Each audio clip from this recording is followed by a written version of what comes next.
ప్రధానమంత్రి నరేంద్ర మోడీ అమెరికాకు చెందిన ప్రఖ్యాత ఆర్టిఫిషియల్ ఇంటెలిజెన్స్ శాస్త్రవేత్త మరియు పోడ్కాస్టర్కి ఇచ్చిన ఇంటర్వ్యూలో పాకిస్తాన్పై తీవ్ర స్థాయిలో విమర్శలు గుప్పించారు. భారతదేశం పాకిస్తాన్తో ఎన్నో సందర్భాల్లో మిత్రత్వాన్ని ఏర్పాటు చేసుకోవాలని, సమస్యల్ని చర్చల ద్వారా పరిష్కరించుకోవాలని ప్రయత్నించిందని, అయితే భారత్ ప్రయత్నాలు చేసిన ప్రతి సందర్భంలోనూ పాకిస్తాన్ మోసం చేసిందని ఆరోపించారు.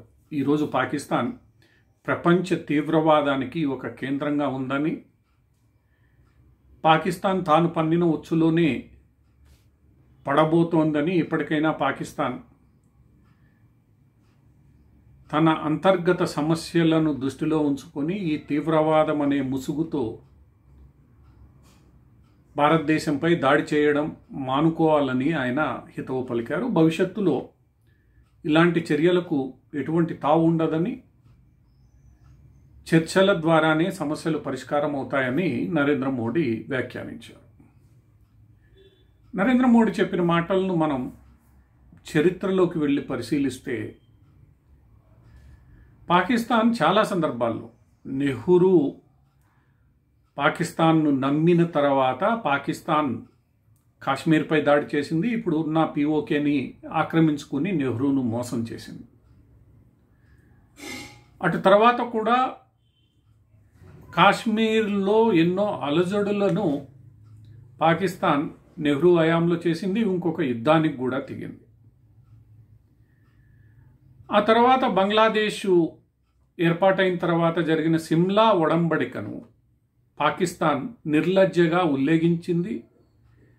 ఆ ఉల్లంఘనలో ఏ స్థాయిలో ఉన్నాయంటే, ఎందరో భారతీయ సైనికులు ఇప్పటికీ జాడలేని పరిస్థితి. లక్షలాది మంది పాకిస్తాన్ సైనికులను భారతదేశం విడిచిపెట్టినప్పటికీ ఆ రోజు కూడా పాకిస్తాన్ భారతదేశాన్ని మోసం చేసింది. నాటి కాంగ్రెస్ ప్రభుత్వం చేష్టలుడిగి చూస్తూ ఉండిపోయింది.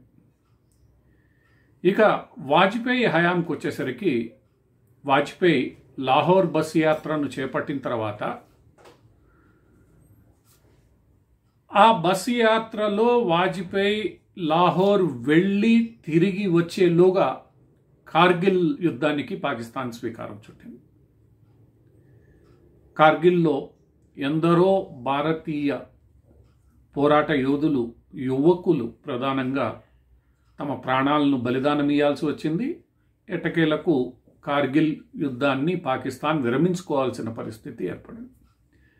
దాంతో నాటి ప్రధాని వాజ్పేయి పాకిస్తాన్ను నమ్మే పరిస్థితుల్లో లేదని స్పష్టం చేస్తూ వచ్చారు.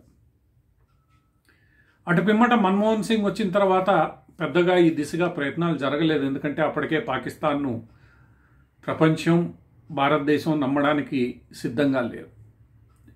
అయితే ప్రధానమంత్రి నరేంద్ర మోడీ మొట్టమొదటిసారి ప్రమాణ స్వీకారాన్ని చేసినప్పుడు పాకిస్తాన్ ప్రధాని నవాజ్ షరీఫ్ను ప్రమాణ స్వీకారానికి ఆహ్వానించారు. ఆ తర్వాత నవాజ్ షరీఫ్ పుట్టినరోజుకు స్వయంగా ఆయన లాహోర్లో నవాజ్ షరీఫ్ ఇంటికి వెళ్ళి మరీ శుభాకాంక్షలు తెలియజేసుకొని వచ్చారు. అయితే ఆ తర్వాత పాకిస్తాన్ ఏం చేసింది అనేది మనకి తెలుసు. కాశ్మీర్లో ఇంటికి తిరిగి వస్తున్న సిఆర్పిఎఫ్ జవాన్ల మీద దాడి అత్యంత హేయంగా జరిగింది. అలానే యాత్రికుల బస్సుల మీద దాడులు చేయడం, రకరకాల ప్రయత్నాలు పాకిస్తాన్ చేసింది. అటు పిమ్మట పాకిస్తాన్ను భారతదేశం పూర్తిగా పక్కన పెట్టడం ప్రారంభించింది. ఇలా ప్రతిసారి గత 75 సంవత్సరాలు, అంటే భారత్ పాకిస్తాన్లు ఏర్పడి 75 సంవత్సరాలు పూర్తవుతున్న వేళ భారతదేశం స్నేహహస్తం చాచిన ప్రతిసారి పాకిస్తాన్ దానికి దాడులతోనో, యుద్ధంతోనో, ప్రతీకారేచ్ఛతోనో సమాధానమిస్తూ వచ్చింది. ఆ స్నేహాన్ని పూర్తిగా తిరస్కరిస్తూ వచ్చింది. అటువంటి పరిస్థితుల్లో పాకిస్తాన్తో స్నేహం ఎలా సాధ్యమవుతుందని ఈరోజు విదేశాంగ శాఖ మంత్రే కాదు, ప్రధానమంత్రి కూడా ప్రశ్నిస్తున్నారు. ఈ విషయంలో ప్రపంచ దేశాలు కూడా పాకిస్తాన్ను నమ్మలేని పరిస్థితులు ఉన్నాయనేది వాస్తవం. ఏది ఏమైనప్పటికీ ఈరోజు పాకిస్తాన్ కారణంగా ప్రపంచవ్యాప్తంగా ఉగ్రవాదం విస్తరిస్తోందని పాకిస్తాన్లోని ఐఎస్ఐ తీవ్రవాద సంస్థ, అంటే ఐఎస్ఐని పాకిస్తాన్ గూఢాచార సంస్థ అని పిలిచేదానికన్నా పాకిస్తాన్ తీవ్రవాద సంస్థ అనడమే సబబేమో, ఆ తీవ్రవాద సంస్థ మద్దతుతో ఈరోజు ప్రపంచవ్యాప్తంగా ఎన్నో సంఘటనలు, ఆ సంఘటనలు అది అల్ ఖైదాకి సంబంధించి కానీ బిన్ లాడెన్ ఎక్కడ దొరికాడో మనందరికీ తెలుసు. ఇలా ఈ ఐఎస్ఐ అనబడే గూఢాచారి తీవ్రవాద సంస్థ మద్దతుతో ఈరోజు ప్రపంచవ్యాప్తంగా ఎన్నో తీవ్రవాద సంఘటనలు జరుగుతున్నాయి అనడంలో ఎటువంటి అనుమానం లేదు. ఈ విషయాన్ని ప్రపంచంలోని అన్ని గూఢాచార సంస్థలు, భద్రతా సంస్థలు స్పష్టంగా పేర్కొంటున్నాయి. అయినా కూడా పాకిస్తాన్ను ఖండించడానికి చాలా దేశాలు ముందుకు రావడం లేదు. ముఖ్యంగా అమెరికా ఈ విషయంలో ఎందుకో ముందు వెనక ఆడుతోంది. ఈరోజు బెలూచిస్తాన్లోనూ అటు నార్త్ వెస్ట్ ఫ్రాంటియర్ పష్తూన్లతోనూ పాకిస్తాన్ యుద్ధం చేయాల్సిన పరిస్థితి.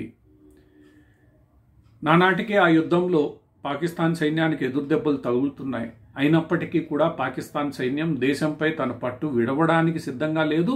రాజకీయ నాయకులు ఎలాంటి చర్యలు చేపట్టినా పాకిస్తాన్ సైన్యం అంగీకరించే పరిస్థితి లేదు. అది గతంలో మనం పాకిస్తాన్తో యుద్ధ సమయంలోనూ, కార్గిల్ యుద్ధ సమయంలోనూ, సిమ్లా ఒడంబడిక విషయంలోనూ ఇతరత్రా మనం చూసాం. పాకిస్తాన్ సైన్యం ఎట్టి పరిస్థితుల్లో భారతదేశంతో స్నేహాన్ని అంగీకరించారు. ఇది వాస్తవం. ఈ వాస్తవాన్ని ప్రపంచానికి ఈరోజు ప్రధాని మరోమారు చాటి చెప్పారు. ఇప్పటికైనా పాకిస్తాన్ తన దిశను మార్చుకోకపోతే భవిష్యత్తులో పాకిస్తాన్ ప్రపంచ పటం నుండే వైదొలిగే ప్రమాదం ఏర్పడుతుంది.